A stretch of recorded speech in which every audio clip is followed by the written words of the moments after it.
I Board know. Commission meeting. We're on. Yeah, I'm just waiting until it goes to the audience is what he wants.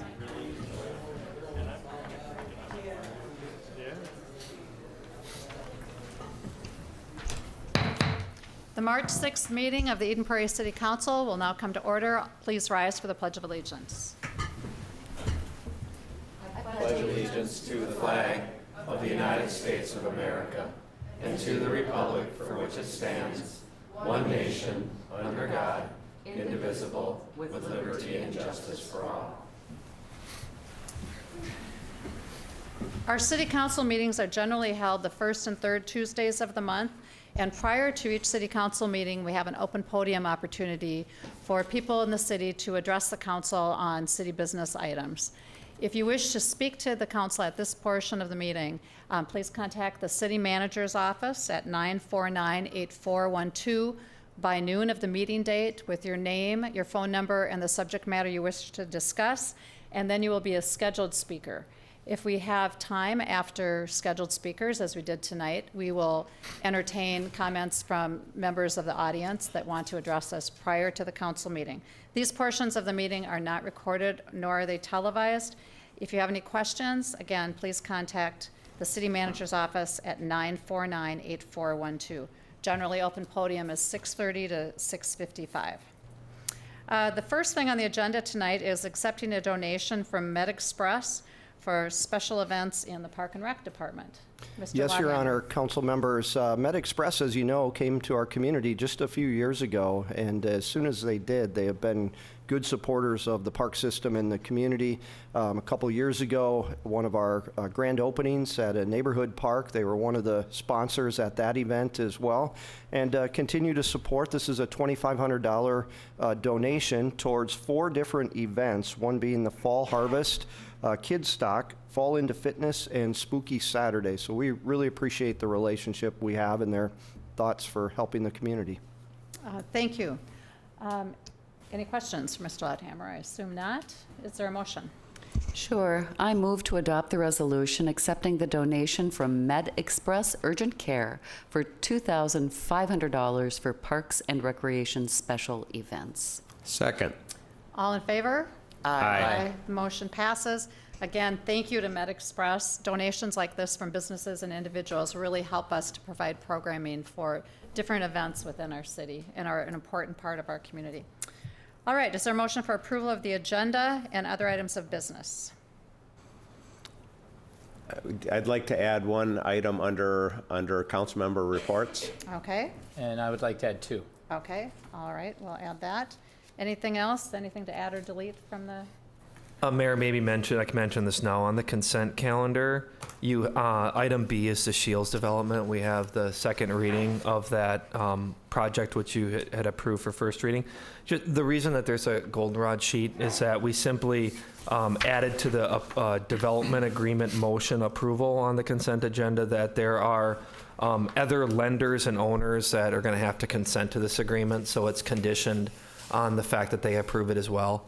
That's the only addition. Everything else, as has been in the packet, is the same. There's the certain date that we're requiring that by on March 20th, but the development agreement and the information in the packet, aside from that, is the same. Okay, thank you. The development agreement is actually revised from what's in the packet as a result of negotiations from Thursday through Sunday. That's true, and there are some changes in there as well. Okay, Yeah. thank you. All right, is there a motion on the agenda as amended? Move approval. Second. All in favor? Aye. Aye, motion passes. Is there a motion for approval of the minutes from the council workshop held on Monday, February 5th? Move approval. Second. Any items to correct? Hearing none, all in favor? Aye. The motion passes. Is there a motion to approve the minutes from the city council meeting held the same date? Move approval. Second. Any items to correct there? Hearing none, all in favor? Aye. Motion passes. Is there a motion on the consent calendar? Move approval. Second. Any comments? All in favor? Aye. Motion passes. That brings us to our first public hearing, which is 2018 CDBG Community Development Block Grant Funds. Thank you, Mayor and City Council. It is an annual event where the city council allocates and has a public hearing to allocate CDBG, also known as Community Development Block Grant Funds, for different agencies and different projects. So the city receives, in this case, approximately $200,000 from the federal government. These are pass-through federal dollars that the city then can allocate and use for projects that benefit low to moderate income persons, housing projects. And in this case, we have the $200,000 being allocated to 3 agencies in Eden Prairie, varying levels of funding for prop housing support services, for home, which is our household and outside maintenance for the elderly program, and then also prop emergency vehicle repair program. So we have, as we have in the past, allocated dollars to those programs, and then we allocate another amount of funding, another $145,000 estimated for many of our housing programs. So as you know, the city runs a housing rehabilitation deferred loan program, and we also work with Western Hennepin Land Trust on homes that are owned by the Land Trust in Eden Prairie as well. So this year, as I mentioned, as in every year, the city council needs to hold a public hearing to consider the funding allocations to make with the CDBG funds, and then adopt a resolution approving the use of the funds. And my last comment would be that there is a committee that reviews the applications and potential uses of funds that are then recommended to the city council for approval. And so the city staff can certainly answer any questions that you may have about any of these programs or allocations. Thank you. Any questions for staff? Hearing none, this is a public hearing. Is there anyone from the audience that wants to address the council on this issue? Okay, why don't you come first? And please give your name and address or your organization name. Well, good evening, I guess would be the most appropriate thing to say. My name is Mike Berglund. I'm the board chair for PROP. And I think you're expecting Janet to be here tonight. She went home sick. So you got me instead. As board chair, let me first start out by saying I'd like to thank the council for their support on our homeless prevention program, as well as the car repair program. And as you know, the mission of PROP is to compassionately provide food and financial support to our neighbors in need to create a path towards self-sufficiency. The CDBG funds help PROP to achieve its mission in the following ways. First off is the homelessness prevention aspect. The funds provide critical support for those families that need help with emergency housing.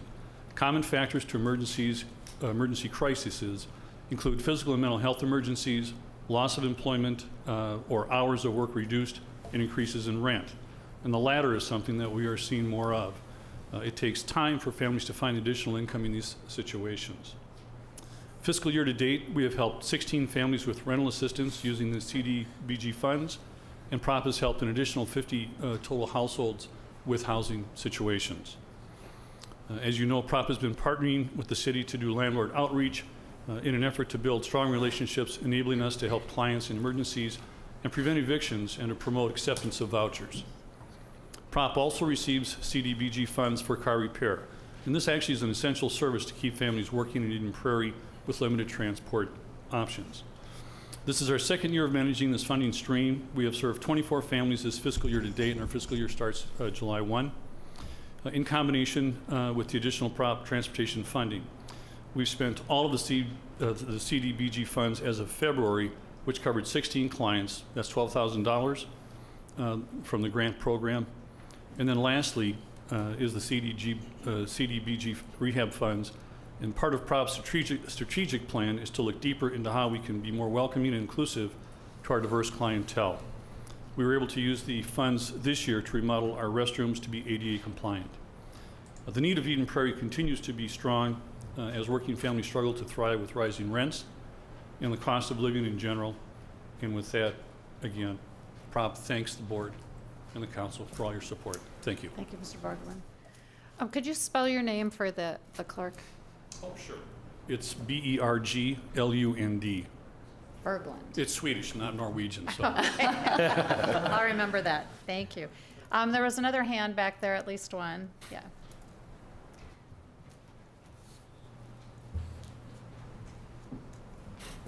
Good evening. My name is John Burkow. I'm director for the home program.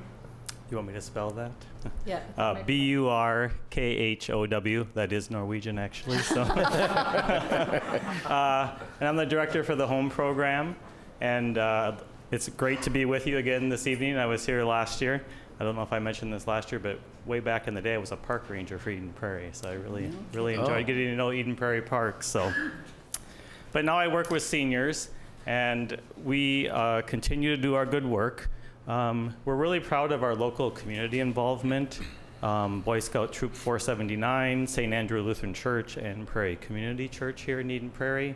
So we really work hard at building that sense of community, getting community members out and helping our senior clients. And our seniors really rely on the volunteer groups, especially for like spring raking, which will be coming up here hopefully when the snow melts, and fall raking and a lot of projects throughout the summer. One of the things that we are working on as an agency is to get more youth involved as volunteers, and actually we hire youth sometimes to mow lawns or shovel snow as well. So that's a focus that we're going to be working on this year. And in talking about our volunteers, I did want to mention that we received a certification last year as a service enterprise organization. And this is something that MAVA, which is the Minnesota Association for Volunteer Administration, program that they've been administering. And it's really, it was about a year process, and it's a systematic way of looking at how you run your volunteer program, coming up with ways to make it better, and then having an action plan to actually make it better. So I always like to have, anytime I go into something like this, what's going to come out of the other end. And what we found is that we were able to improve a lot of our processes and procedures, and also look for new ways to get volunteers involved. So we might take a volunteer who's, let's say, mowing the grass, and have them come out and do an outreach event with us. So we've really been able to even utilize our volunteers even more effectively after going through this process. And I just wanted to let you guys know that we have been working hard on that this last year. The other thing that we're kind of focusing on as an agency is technology, especially as it relates to seniors. We did a pilot with Best Buy where we were working with them to offer some technology products to our seniors. We have a technology conference every fall. It'll be coming up again this October. And it's centered around technology and how seniors can use technology to help them remain in their homes and support them. So it sells out every year. So if you want to get a ticket, it's a hot commodity, talk to me. But you do have some time yet before you have to buy tickets. So I just wanted to close with one quote from one of our Eden Prairie residents. Thank you for sending a great group of people to weed. They did an excellent job. It was an awesome job done well by a fine group of people. We can't thank you enough. And we routinely get notes from our senior clients about, just that interaction with the volunteers. Not only the work that's being done, but just the talking back and forth and having a good afternoon together. So especially for our folks who are isolated, it really, really means a lot. So the city's been a great partner, continues to be a great partner, helping us get the word out, supporting us financially. And I wanted to come here tonight to personally thank you for that ongoing support. It really, really does make a difference. So I'd be happy to answer any questions if you have any. Any questions for John? Thank you very much for the work you do. Thank you so much. Thanks. Was there anyone else that wanted to address us? I'm not seeing any hands. Okay. So, Is there a motion? seeing no more people that want to speak, I would move to close the public hearing and adopt a resolution approving the use of 2018 CDBG funds as recommended by the Eden Prairie Human Services Review Committee. Second. All in favor? Aye. The motion passes. The next item is the Preserve Village retail building to be built by Jerry's Foods on the premises. Mr. Getchell. Thank you, Mayor and Council. That is correct. This is a planned unit development, and the proposed project is the construction of a standalone retail building with a Starbucks, a drive-through, and 2 possible future additional tenants proposed to be located in the a parking lot at Anderson Lakes Parkway, the Jerry's Foods location. So the proposed building is about 5,300 square feet, and the front of the building faces west toward the Preserve Village Shopping Center, and the parking lot in the back of the building faces Hennepin Town Road as proposed. The building includes architectural details, articulation, and roof line variation on all four sides, and the building material is primarily brick and glass, with access to the site from Hennepin Town Road. I am aware that the project applicant is here tonight to walk through the proposal and the proposed building, and then the applicant and city staff can certainly answer any questions that the council may have prior to or after the public hearing. Thank you. Come up to the podium, please, and state your name.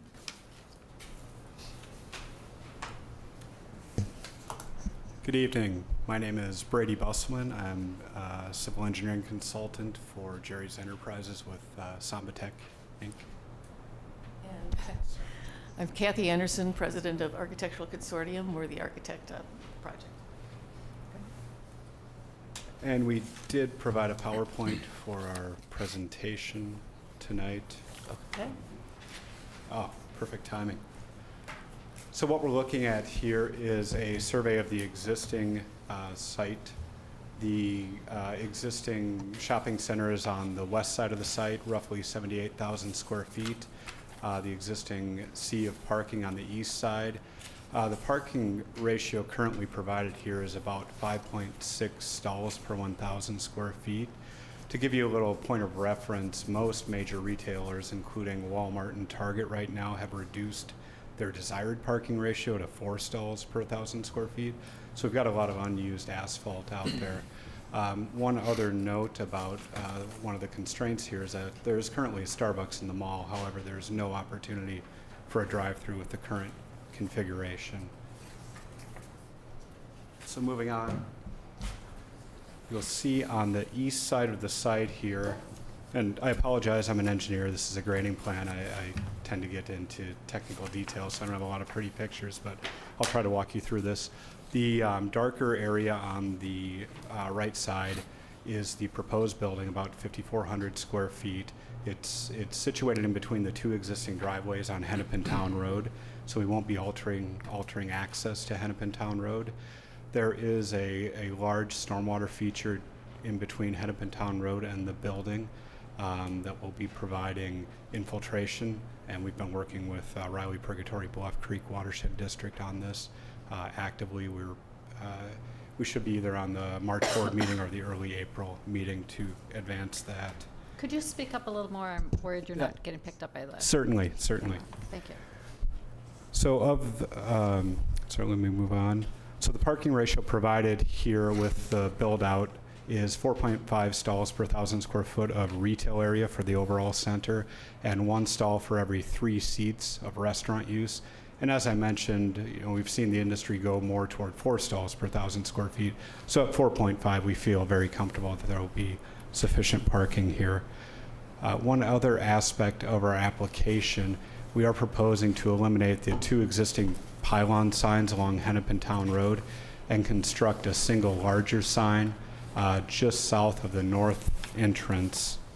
And I'm not sure if I have a pointer here, I probably don't. So that's basically straight north from the proposed building. We'll be berming up a little bit, constructing a 116 square foot pylon sign, which is the result of a combined 80 square foot sign allowed on one street frontage and 36 square feet on another frontage. The reason for that is up until relatively recently, those pylon signs were fairly visible from Highway 169, but when the grade separated interchange was constructed at Anderson Lakes Parkway, they are effectively invisible now, and our intent would be to try to capture at least a little visibility on Anderson Lakes Parkway by shifting that sign location. We're also adding, beyond the immediate project area, landscaped islands in the overall parking lot to bring it into compliance with current city code. So that'd be 1 island for a minimum every 20 parking stalls.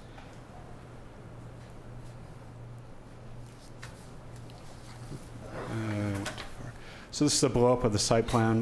Really briefly, the drive-through traffic would queue at the south side of the building, work their way north around the east side with the bump out that you'll see in dark on the north side of the building being the pickup window.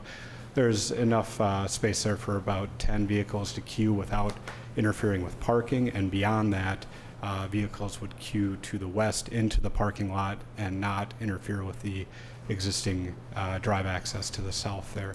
So we've got a lot of good storage available. Landscaping plan, there will be trees in accordance with city code requirements, and replacing a couple of significant trees that would have to be removed to construct the infiltration basin, along with some shrubs to aid with screening headlights from vehicles that are in the drive-through. Could you point out on that last slide, which ones are trees, which ones are bushes? The copy of the plan that we got was typed up so small. Oh, could not sure. read it at all. Yeah, so basically the larger circles are the overstory trees, the medium circles are the ornamental trees, and the really small circles that you almost can't see here, but they're paralleling the drive-through, for example, those are the shrubs. Okay, thank you. And with that, I'll turn it over to Kathy to discuss building. Thank you. Do you want me to- Architecturally, what we're doing is matching the remodel that was done about 3 or 4 years ago. So you'll see that you can see by the drawings, the brown is the matching brick, and it's predominantly a brick building. We have similar style of the cornices. We're matching the ephes colors on the remodel. We're matching the black awnings and ornamental light fixtures, and we even have the same detail as the brick patterning on the existing building. Also, we are having a fully enclosed trash enclosure that's also made out of brick, and to maximize that percentage and the desire of glass, we've added frosted glass doors, so you can't see in, but we'll have that more of a storefront appearance to it. Architecturally, we have several tower forms which highlight some of the signage areas and give a little individuality to each of the tenants. And also there's an outdoor patio feature you can see on the plan. And then maybe if you could hit to the photograph. Yeah, so here's the remodel that was done. So you can see we are matching exactly the same brick, the patterning, the 2 ephes colors, the cornices, light fixtures. And with that, I guess we'd be open for questions. Okay, Councilmember Butcher-Wickstrom. Yeah, I do have a question. So, do you intend, does the Starbucks that is currently located in the larger shopping area, do they intend to stay as well? Yes, they do. It's a concept that Jerry's has been very successful with in some of their other stores. And so it's really different clients, so your ability to have coffee while you're grocery shopping, or your ability to pick up coffee through a drive-through while you're commuting, kind of a win-win for Starbucks. So the walkers versus the drivers. We need both. Okay, thank you. Other questions? I had a couple of questions. On our documents, and granted these are documents from staff, but I just wanted clarification because page 2, it says that with the tree replacement, that 2 significant trees are removed as a result of the project. The applicant is proposing 15 caliber inches of tree replacement. In the next section, it says landscape plan. The landscape plan includes 21 caliber inches of trees. So I'm just wondering, what is it? Are you going 15 or 21? I had to review that as well before the meeting to refresh my memory, but we calculated between tree replacement and landscape code requirements. We calculated a requirement for 31 total caliber inches. Oh, so you're going way over, 31. Okay, that's great. So this is basically just a drive-through store. It's not necessarily going to be the kind of place that people come and sit and congregate. Oh, no, it'll be a typical Starbucks where you'd have the indoor seating, the outdoor patios. It definitely has that community gathering place. Okay. I noticed a discussion in the Planning Commission minutes about LED lighting. Is it going to be LED or not? Yes, the parking lot parking lot lighting is being upgraded to LED. Okay, and the interior lighting, I'm sure, is all LED? I can't speak for the interior of the store. Okay. Is there a bike rack? Yes. And where is that located?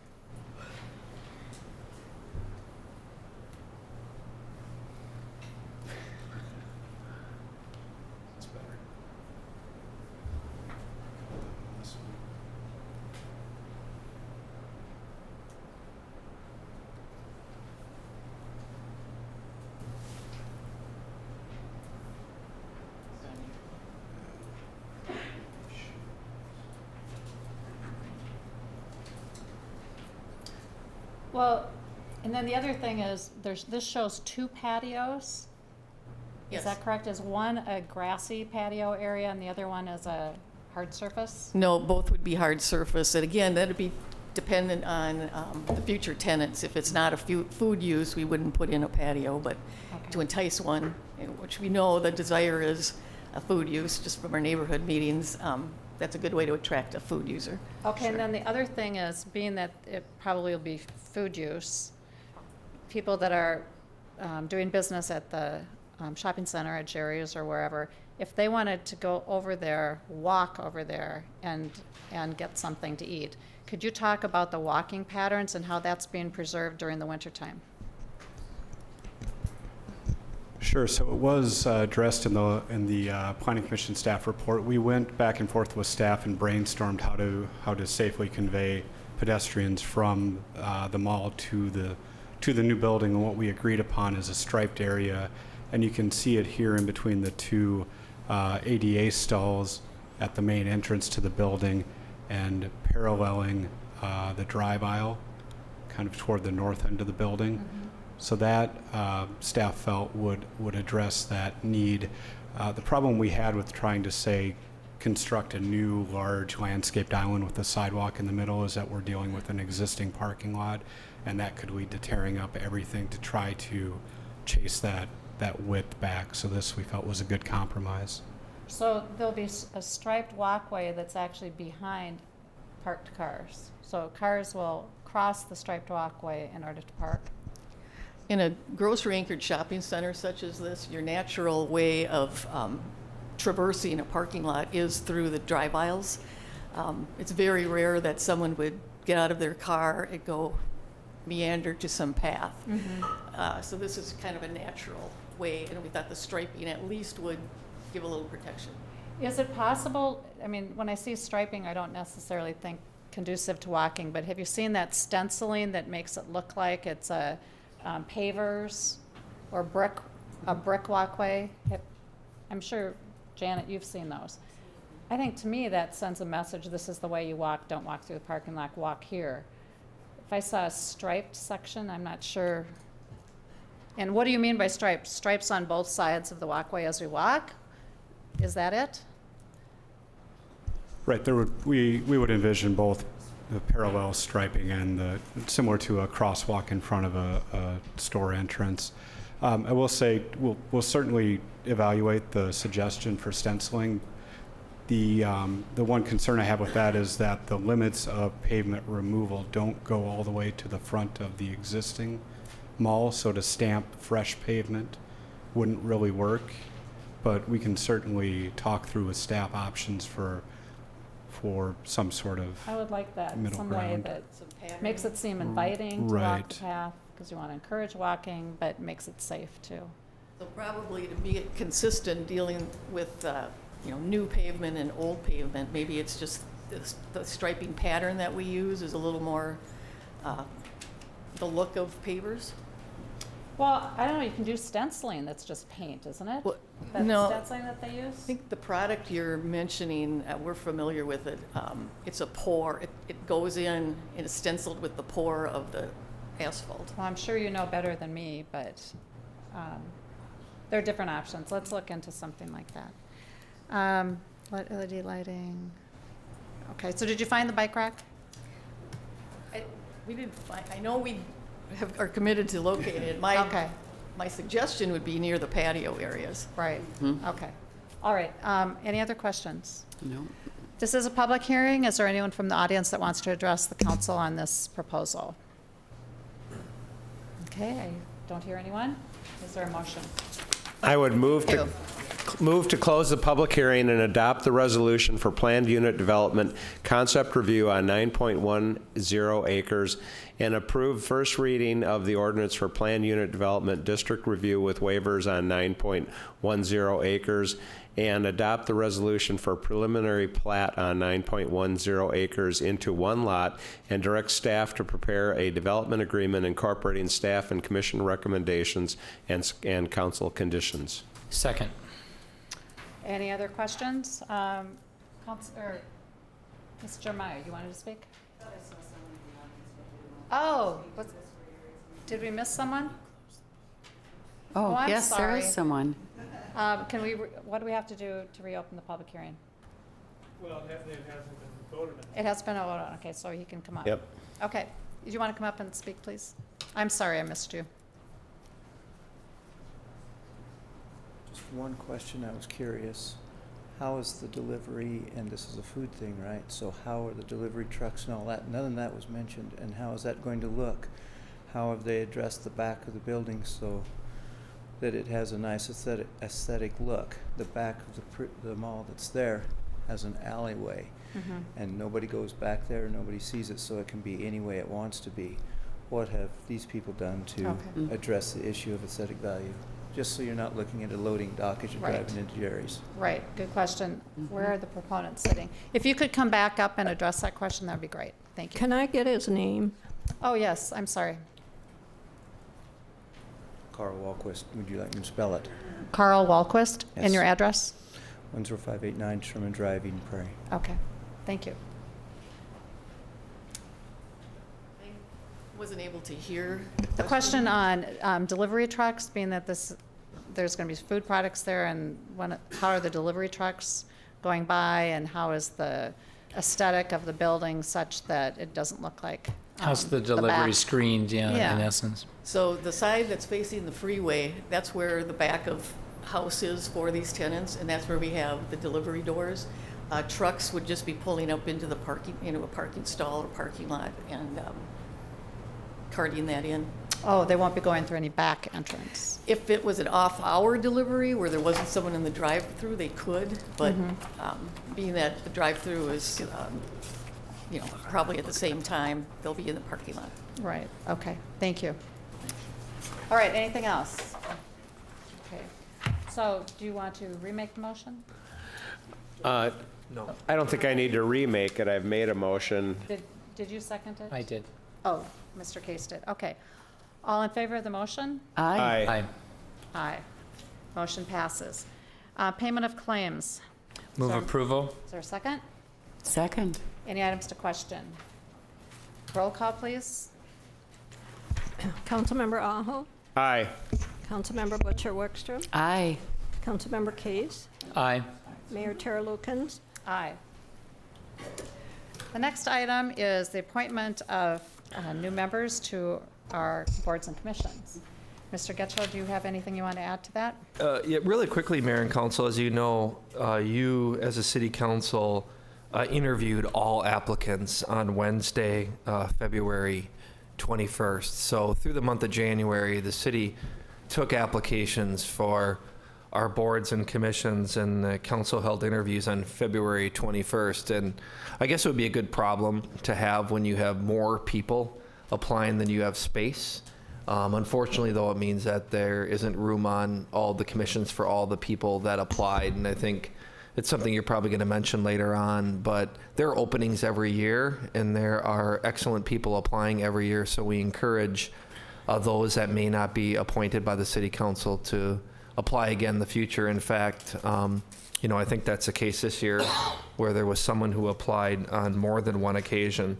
That being said, the action tonight is for the city council to make approvals on the appointments to the commissions, and then a later action is to appoint the chairs and vice chairs to these commissions, and all of these terms will begin in April. So these commissioners will be taking their seat in April, and there will be an orientation by the city attorney and I at the end of March.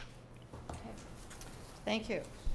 All right, should we go in order? Do you want to start? Sure. I would move to appoint to the Conservation Commission Cindy Hoffman and Lena Zakharova with terms ending March 31st, 2021. I would move to appoint to the Flying Cloud Airport Advisory Commission Bob Barker and Kurt Schendel with terms ending March 31st, 2021. And appoint to the Heritage Preservation Commission Paul Thorpe, Steve Olson, Tara Kaler, with terms ending March 31st, 2021, and Richard Smith with a term ending March 31st, 2020. And appoint to the Human Rights and Diversity Commission Gregory Leeper with a term ending March 31st, 2021. And appoint to the Parks, Recreation, and Natural Resources Commission Larry Link with a term ending March 31st, 2021, and Andy McGlasson with a term ending March 31st, 2020. And appoint to the Planning Commission Carol Meddy and Edward Farr with terms ending March 31st, 2021. Is there a second? Second. All in favor? Aye. The motion passes. And again, I want to make it clear that if people applied for a commission, did not get a placement, please apply again. Also, we do periodically have people that drop off of commissions. They change their job or their family situation changes or they move out of town. And we are looking for replacements. So we sometimes pull from this pool of interviewees. Okay, the next item is commission chairs and vice chairs. Mr. Aho, do you want to start off? Sure. So I would move to appoint Lori Tritz, Chair, and Ashley Young, Vice Chair of the Conservation Commission. And appoint Keith Scholl, Chair, and Bob Barker, Vice Chair of the Flying Cloud Airport Advisory Commission. And appoint Steve Olson, Chair, and Tara Kaler, Vice Chair of the Heritage Preservation Commission. And appoint Sana Elisar, Chair, and Gregory Leeper, Vice Chair of the Human Rights and Diversity Commission. And appoint Larry Link, Chair, and Deborah McBride, Vice Chair of the Parks, Recreation, and Natural Resources Commission. And appoint Andrew Piper, Chair, and Ed Farr, Vice Chair of the Planning Commission. Is there a second? Second. All in favor? Aye. The motion passes. And we have reports of council members next. Council Member Aho. Yes, so as you all know and are aware, I serve on the Joint Airport Zoning Board, or otherwise known as JASB, for Flying Cloud Airport. I'm currently the chair of that organization, and so we recently held a public hearing here at City Hall, and so I just wanted to give you all an update and all the people at home an update on kind of what we're doing and what JASB is all about. So I'll just give you a real brief update on that. So first of all, what is the purpose of the Joint Airport Zoning Board? It's really important now because the state requirements and expectations are that we have zoning around the airport, and those have funding implications as well. And really, we've seen a lot of development in the vicinity of the Flying Cloud Airport, and so it's important to get that zoning done so that people understand what can and can't be developed and kind of where the rules are. There's also revenue generating use opportunities on the airport property. And again, we want certainty for the surrounding community so our residents know what can and can't be developed. So just a little bit of history on what the JASB is in 2009, I originally served on the Joint Airport Zoning Board, and we came up with a recommendation for zoning. We put that forward to MnDOT. MnDOT has to approve that zoning recommendation. But at the time, there was some litigation going on in regard to airports and zoning. And so MAC and the JASB decided that it wasn't a good time to continue to pursue the zoning ordinance at that time, that we should wait until all of the lawsuits settled. So it's been a while. So 2009 to now, finally all of the lawsuits have been settled, and we figured that now would be a good time to bring the JASB back together and to finalize our plans. So basically what happened is we took our existing ordinance and zoning that we had developed in 2009 and kind of dusted it off, made a few minor tweaks to it just to accommodate some minor changes that had taken place. And then the other thing was a big component of this is safety. So when you're building and zoning around an airport, you want to make sure that anything that you do is not going to jeopardize the safety of anyone that's developing or using that land after it's developed. And so we took the initial study that was done for safety, and then we used new numbers and updated it with the new numbers for accidents around airports. And it was a pretty comprehensive study, I have to say. Staff did a fantastic job in doing that. And as a result of that, we've verified that the safety is still good for the zoning plans that we had developed in 2009. And so just kind of a little bit of a timeline of what's happening. So we had the review, we had a public hearing, and just like a week ago. And now the public comments period is still open until March 14th. So if anyone has any comments that they want to make about the proposed zoning, they have until March 14th to submit their thoughts on that, and we'll be accepting those. After those, all the comment period ends, then the JASB will be meeting to review all of those comments and look at those. And so our next meeting, really, that's what we'll be doing. And after we've done that, and if we have to make any adjustments, then we'll approve the updated draft of the airport zoning ordinance to send before we send it to MnDOT for MnDOT's review. At that point, then MnDOT will come back to us and they will have comments. So we don't necessarily have exactly the same standards that MnDOT has in terms of airport safety and zoning that the board has developed. And so there may be some give and take there. But anyway, we're going to submit it to MnDOT, and then they'll come back to us, and then we're going to have to review that. And if there's any changes, make those changes. Then we'll submit we'll have another public hearing. That'll be the second public hearing.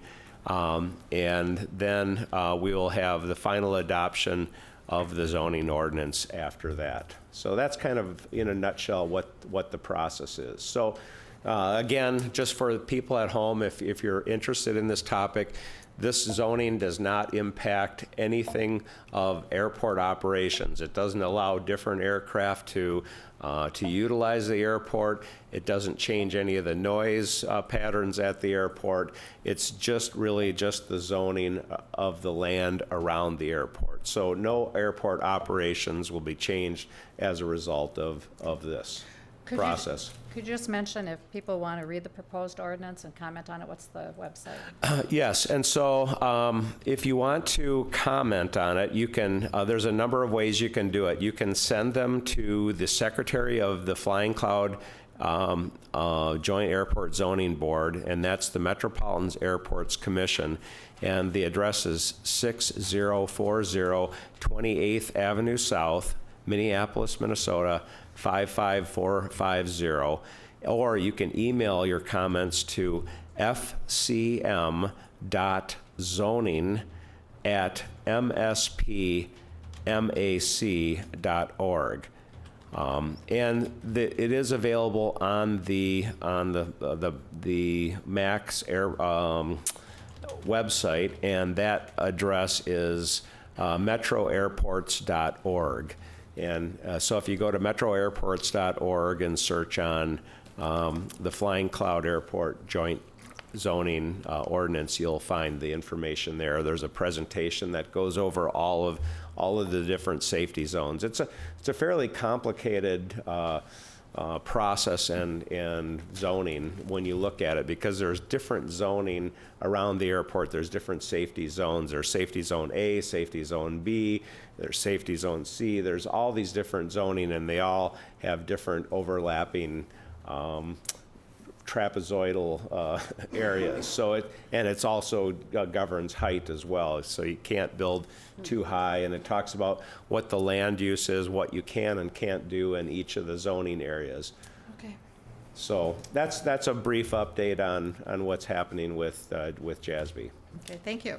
Yep. Councilmember Case, you had a couple of items. Yeah, thanks. Brad, if you'll permit me, I'd just like to respond. Thank you, by the way, for representing us and serving on that. I do want to caveat and add, and all of you know this, that I think we've had 2 opportunities to vote on JASB since I've been part of the council, and I've been a 4-1 vote. I've been the 1 vote each time that vote took place.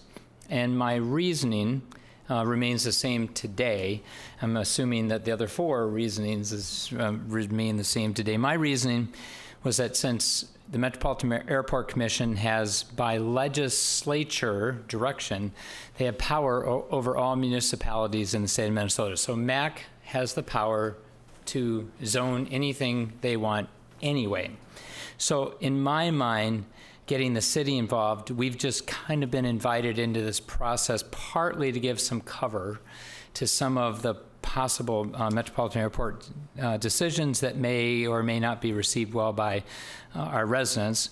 I know that the rest of this council, I won't speak for you, but I remember one comment people made that better to have a seat at the table and at least be part of the conversation. I understand that argument. I don't buy into it because I think that we need to preserve our ability to really, possibly fight's a strong word, but to fight against if a decision gets made that we don't agree with. And I'll give you an example.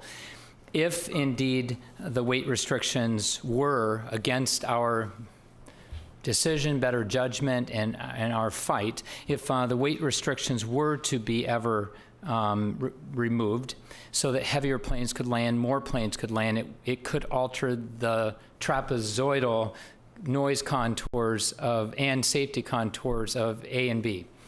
If that happens, there could be zoning that would occur on top of non-compliant pre-existing uses that would be a detriment to our residents. And at that point, I think as a council, we need to be ready to step in to fight on behalf of our residents. So as long as things remain peaceful and quiet and nice, it's wonderful we have JASB, and it's great that we have representation. I think down the road, I see a potential danger in that. I just wanted to share that. My 2 points tonight, though, that I'd like to raise, council member reports. Number 1, I would like to ask the rest of you if you would join me in recommending to staff that they bring back at a meeting that would fit your staff needs to develop this, but to bring back an ordinance that would ban the sale of bred cats and dogs within our municipal city boundary pet stores. So basically, it's the Humane Pet Store Ordinance. So we will not, be acting on that tonight, but if we get a consensus of the 4 of us, staff could bring back at maybe the first meeting in April an ordinance that we would then be able to interact with and vote on at that point. I would think that would be a great idea. I just want to clarify, not bred cats and dogs, but mass breeding of cats and dogs. Inhumane. You could be breeding dogs. No, I think the ordinance would read that if it came from a breeder, you can always go to a breeder. Any Eden Prairie resident can always go to someone's home, go to a breeder, do mail order dogs, cats, whatever they want. They can do designer dogs, cats. That's not what this ordinance is about. This ordinance is about having pet stores that are not selling dogs and cats that came from any small breeder, large breeder, mass breeder. And so they might have dogs or cats for sale in the store, but they would be rescue animals that were brought in for a special showing or adoption day.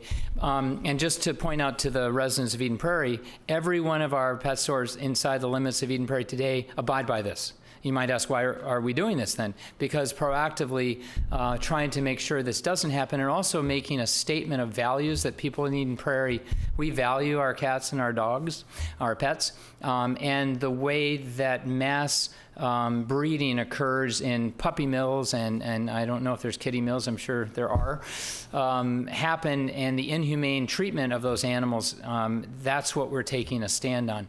And I will add one more statement for anyone listening in, that 24 of the 25 national pet stores have already abided by this. I also believe the state of California has adopted this or will be. So this is a movement. It's I think it's appropriate. I think it's ethical. It represents the values of the people of Eden Prairie. So I would just like to have staff bring back an ordinance that then we could chew over and converse about and vote upon. Councilmember Butcher-Wickstrom. Yeah, I absolutely agree with this as well, and would support coming back, having staff come back with an ordinance. I'm very proud of the 2 businesses we have in Eden Prairie who do not sell animals that have been bred or mass bred. And in fact, they both of the stores that we have in Eden Prairie have been very active in trying to help folks find homes for cats and dogs who they've rescued, basically. So that's a very good thing. I think it also reflects a lot of the values. So many people in Eden Prairie have dogs and cats. All of us here have knocked on doors for years and years running for public office, and I can tell you there is barely a house I ever knock on the door that they do not have a pet that is a part of the family. So I really believe that that people in Eden Prairie will support this. But the other thing is, I also want to celebrate the very good business model that our current businesses, PetSmart and Petco, have in the city, and celebrate their really good business model. Okay. Good staff direction. Yes, Thank you. Thank you. Okay? All right, your other One more. item? One more item? Yep. Yes. Okay. My last item. Thank you. I want to caveat before I start this to say that I'm proud that of Eden Prairie, that Shields has chosen us to come into our community. I'm proud of Eden Prairie for being able to, I guess, have bragging rights to a state-of-the-art flagship store like Shields. So I in no way want to demean in any way the concept or the idea or the reputation of Shields. I'm so pleased that they're coming in. That being said, the fact that they will be selling guns, and particularly the AR-15 model in our Eden Prairie Mall, has generated some emails to us on the council, and I think appropriately caused us to pause, like so many of us are in this nation, and just have that conversation around guns, which is so incredibly difficult and painful and polarizing.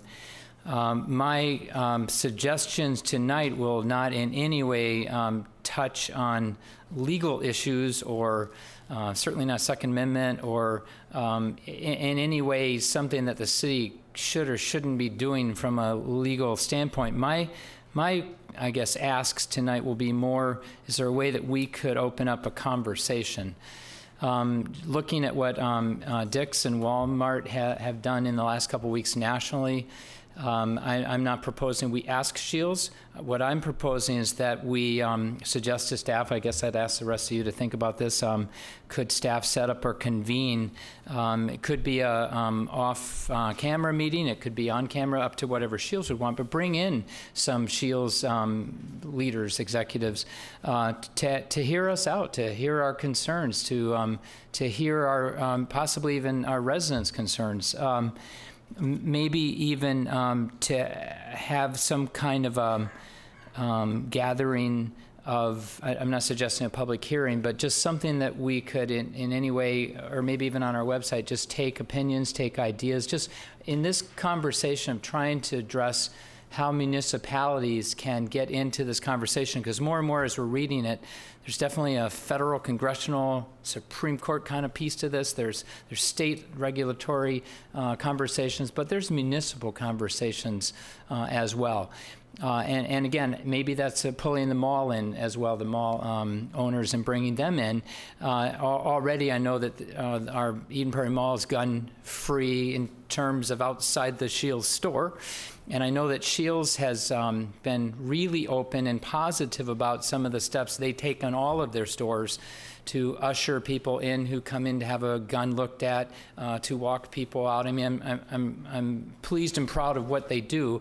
I would just like that opportunity to share with them some of the concerns we've been hearing, and just take it that next step. Maybe Shields on their own. I'm not suggesting they do this. I would like it, but would come up with similar arrangements like Dick's has or Walmart. But that's another compartmentalized conversation. But I would like to see us as a council representing the people that we represent here in Eden Prairie have this conversation, because I don't think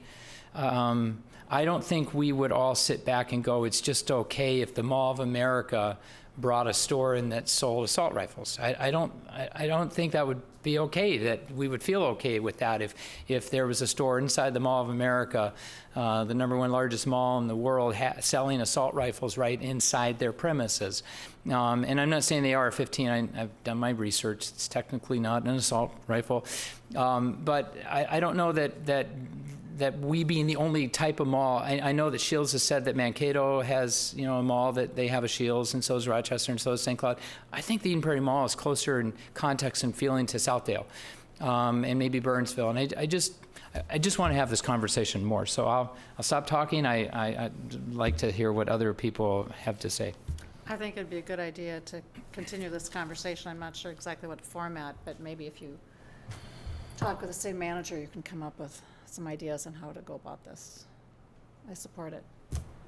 Right, I think also, just for clarity's sake, what is Shields going to do to address, I'm sure they have some best practices in mind that they already do, but I think what we're missing maybe is the conversation, the communication piece to help residents feel safe and comfortable.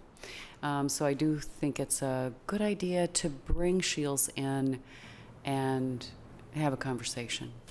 And I also want to say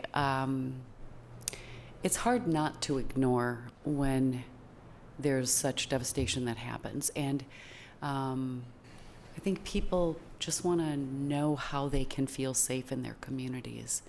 And so I just want to say to everybody who's called me and contacted me, my heart is with you. I am concerned also.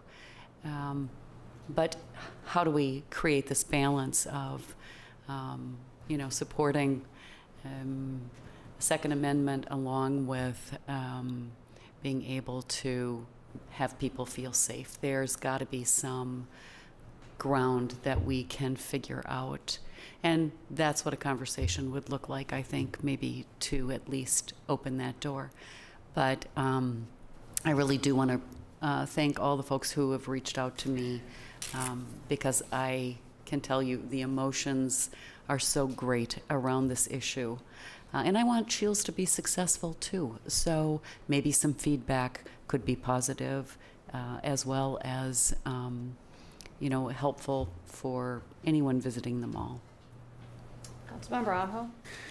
Well, I think we did ask some of those questions to the Shields representatives when they were here presenting their store. We did talk to them about gun safety in the mall, because we had that incident where someone walked into the mall, into the Shields store, the current Shields store, carrying a gun, a cased gun, because they wanted to have some service performed on the gun. And we had that incident where the police were called and they locked down the mall and things like that. So that topic did come up. We did address that with the Shields representatives when they were presenting their store concept to us. And so I think I was satisfied with the procedures and policies that they have for the store.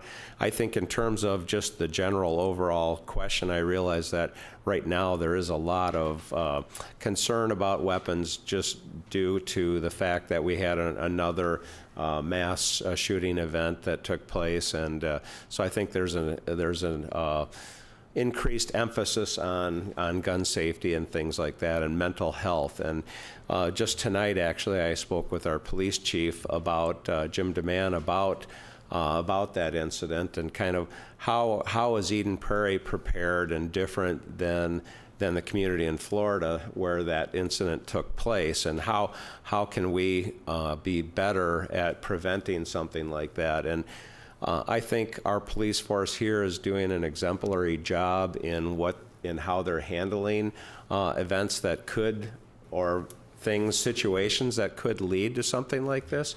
And I think they have a completely different perspective and response, and they are dealing with those individuals. They're taking it very seriously.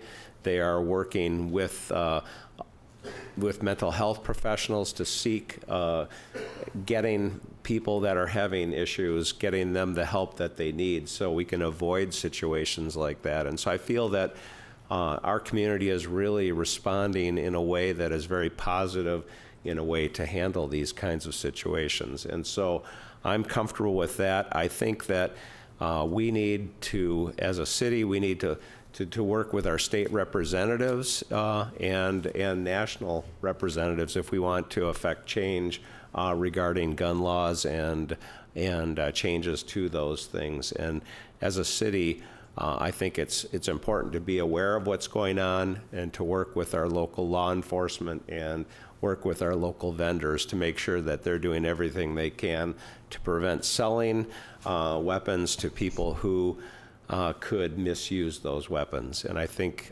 we are doing a good job at that. I think there's always room for improvement, but I don't see that we're going to be able to affect any change to to a local store like Shields when they're coming in. But I think it's good to meet with them, talk with them about their safety procedures, talk with them about how they're selling. I do agree with doing that. Yeah, good. Good. All right. Got direction? I do, thank you. Okay, the next item is a report from our Park and Rec Director on pickleball courts. Your Honor, council members, this item, known as the Starring Lake Park Court Improvement Project, the bid award, is before you tonight. And as the mayor suggested, probably more popularly known as the Pickleball Court Expansion Project, which you've heard about multiple times, and also our Parks Commission has been involved with several times. We've reviewed that with them and received their feedback as well.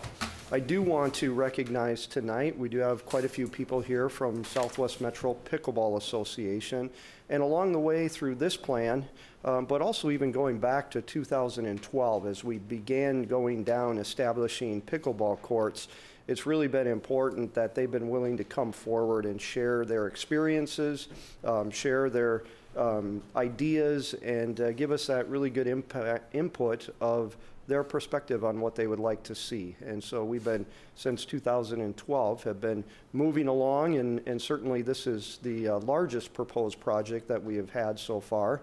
But I'd also say that it is warranted and due as the amount of participation has been growing too.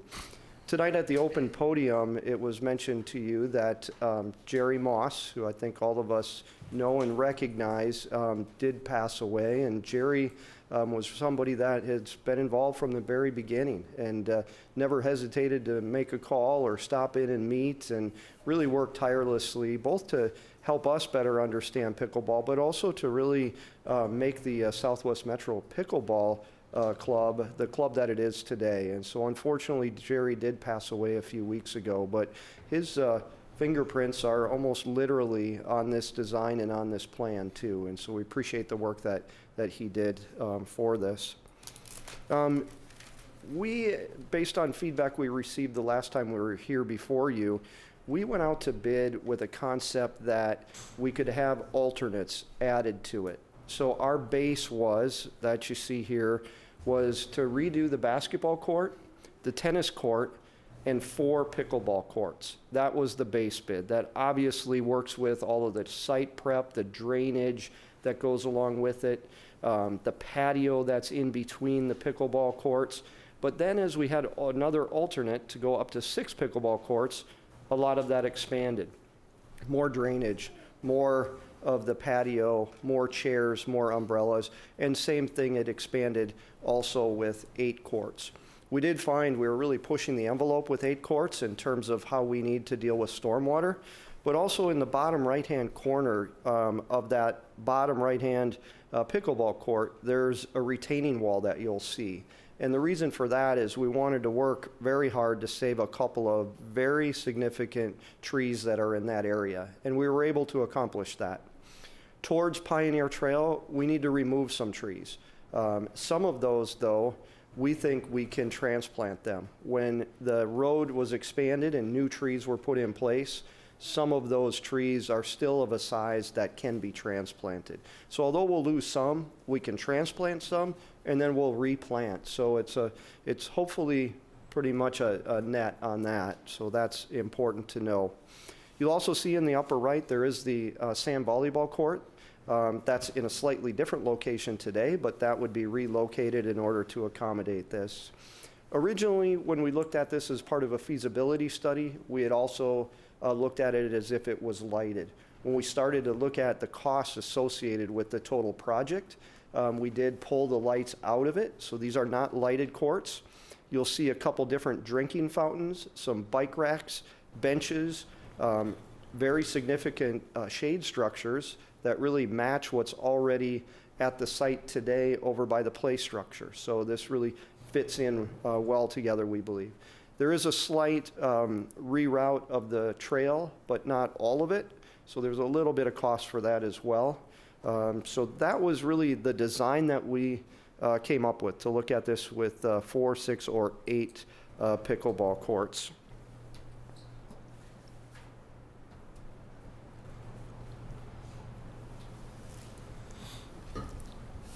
We did go out to bid. We were very satisfied with the prices that came back. We had 9 contractors that bid on the project. And so that's a good number, good interest in the project. The company that was the lowest is Odessa 2. As you see on the slide, last year, Odessa 2 was the company that did all the work at Riley. The year before, they did all of the play structure and grading work at Starring Lake. And 2 years before that, they did all of the beach work splash pad at Round Lake Park. They've also done some boardwalks and other smaller projects for us. So for us, in terms of having confidence in a contractor, we couldn't find a contractor that we would have more confidence in going forward. And so to have them as the lowest price is something that was a good result for us. We looked at then the base bid. If you had alternate 1, that's what the total would be, the $330 plus the $49. If you did the alternate 2, which is to go up to the 8 pickleball courts, it goes to a total project cost of $426, $409. So very reasonable, well under the engineer's estimate. We talked previously, how do we pay for this? This wasn't budgeted this particular year. The building at Starring Lake actually was.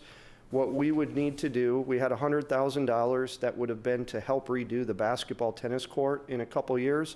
If we move that forward, and if we also move forward some dollars that would have been used for the building this year, or maybe it's more accurate to say pushing the building off a year or 2 and waiting for a little more cash flow to come in to be able to do the building at that time, we would need to do that. Also, fundraising, Southwest Metro has given us a letter of commitment of $47,150. That's through selling pavers. They're also working with another organization or 2 that might come through with some additional dollars. In terms of Southwest Metro, obviously their support here tonight, but also they gave me tonight a petition supporting the 8-court concept for 255 people. In addition to probably the 55 people here tonight, there's another 200 out there that have been attending mostly at the community center playing pickleball that are enthusiasts. So that's a good, strong show of support from them. Regardless of the number of courts we do, I just want to give you an idea of timing. This really is weather dependent. I know we're going to have some nice days in March or nice days in April, and we might say, why aren't they working? Road restrictions, we're kind of held by those before you can get large equipment over there. And then also with the grading, we need to wait till the soils are ready to be graded. So likely a start sometime in April and May. This contractor I know will be ready to go. All our other projects, we haven't had to try to force them to get moving. They want to get moving as soon as it's possible. So April, May construction, June we think likely ready to pave, and there's a window there depending on how much rain we're getting in the spring. One thing, if this was a parking lot, when you pave it, it's not too long and you can use it and drive on it. Because we're going to paint it like a tennis court and a pickleball court, it needs a good 30 days of curing time, just sitting there kind of off-gassing and curing before we put that paint down on top of it. So we look at that June and July pavement cures, open for play August, September, again, depending on weather. And then they'll, in their contract, have a final completion date in October. So dressing up the site. And again, this is a contractor that works very quickly unless weather is an issue. So I think it's very likely that this is a conservative timeline. We might be playing early August and not late September as you look at the timeline, but it just depends on what the weather does. So from a staff perspective, we had come to the conclusion that 8 is a good number. We brought that to the Parks Commission last night, and if you remember the weather last night, it wasn't conducive for having a large meeting. Mr. Goke represented the association last night. We had a couple of members here, and we walked through a similar presentation to get their thoughts and feedback. Then I also sent out this presentation to all of our commission members this morning, because some of them couldn't make it with the weather, and asked them for their feedback. And I also got similar feedback from them that I did last night, that it does make sense to go with that 8 permanent courts. And as you've heard when we started out, having courts that you set up the nets and that had on top of tennis lines, to get us going, that worked for a little while. We're really at a point where they don't mix well anymore. Tennis players want to play on tennis courts without a lot of pickleball lines down. Pickleball players want to play on pickleball courts without tennis lines. And really the setting up the net, to have that permanent net is much helpful and valuable. So one of the things we looked at by doing these 8 courts, it allows us to make a couple other adjustments. One, revert Riley back to tennis only. So you just see tennis lines there. It'd be very clean. Pioneer Park, we are looking at a concept there of really both a neighborhood and an intergenerational court concept. So bocce ball, bag toss in a permanent just across from the tennis pickleball right now, along with a seating and shade structure. And then over on the current tennis and pickleball, if you remember back, we tried a cost-saving measure that hasn't hardened as much as what concrete or asphalt would. We know that there's a slurry out there that we can put on top of it that'll make it harder than what it is now. It still might not be to the point where it is as if you did it as asphalt again. But it's not expensive to do. It gets us back to a clean slate, and so we can reline that again. What we would suggest doing is we would put the tennis court back, 1 tennis court, but we also have the ability then on that, where that second tennis court was, to do 2 to 4 permanent pickleball courts.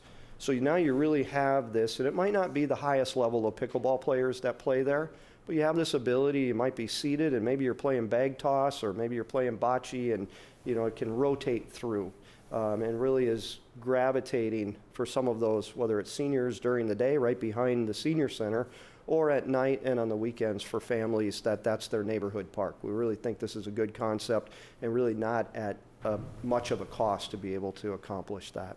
So that's really what also drives having 8 courts in one spot.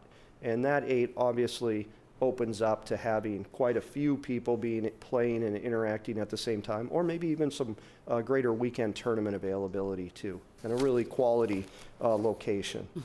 So with that, the action item tonight is to entertain awarding the contract to Odessa 2 for the project. We've written it as if it were accepting alternate 2, which would bring us to 8, but certainly open any questions and feedback council might have. Okay, very exciting report. I'm really glad to see that this came in under bid, or under the estimate. You did say that it will not be lit. Correct. That was a substantial price increase, wasn't it, to do Yes, that? it was, Okay. yeah. All right, looks great. Councilmember Aho. So just a quick question. With 8 courts, I know there was some talk about more and there was talk about less, but with 8 courts, does that meet the needs of the pickleball community in terms of having hosting tournaments there and things like that? You know, I think I could speak for them and tell you the more the merrier. I think that somebody, maybe somewhere, will build more than 8 courts. Maybe in the future, we will find another location to add 4, like we did, like we're showing here at Pioneer. I think you're dealing with a large tournament is either scattered sites or like happens at the 4th of July, the hometown celebration, where the Round Lake tennis courts are temporarily lined. Tournaments are the once or twice a year scenario. It's really that daily play and our resident play that we're trying to accommodate. We know that Minnetonka would like to do 8 courts. They've opened bids. They're not, it was over what their budget was. They're trying to find out if they have another funding source for that to get them to 8, or if they might have to scale back. So it's likely we're going to see more courts in Minnetonka. Other communities around us are building more courts too. So I think this gets us to a point where we're in a good position, and we'll reevaluate every year potentially as the sport continues to grow. I also think we're positioned well with, on the west, having Pioneer Park, more central having Starring Lake, Franlow to the east.